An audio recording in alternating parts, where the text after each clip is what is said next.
Budapest and beyond!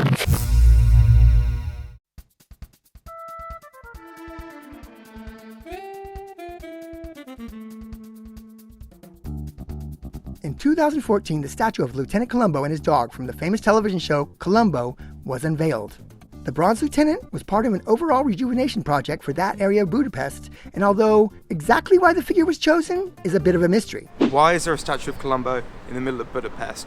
Well, it's a little bit of a tenuous link, but Columbo, played by Peter Falk, if you look up on the wall behind me, he happened to be on Falk Street.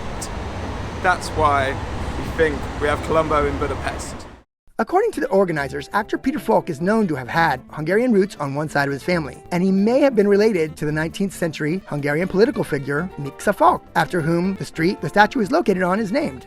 At the foot of the metal lieutenant's feet is a bronze basset hound, modeled after a local dog named Franzi, who actually even showed up for the unveiling. This is of course supposed to be Columbo's droopy-faced pet dog. Just behind Columbo, and often missed by many tourists, is a tiny sculpture of a dead squirrel with a gun.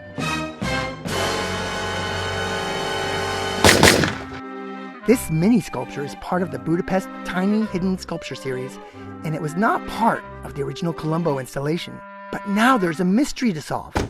Who killed the squirrel? I did try to interview many locals on the scene of the crime, and though they all have knowledge of the statue, no one was willing to go on the record to suggest who was responsible for this heinous squirrelcide, which means this case goes deeper and is much more sinister than we could ever have imagined. Stop by and say hello to Columbo on Miksa Falk Street and stay to solve the mystery yourself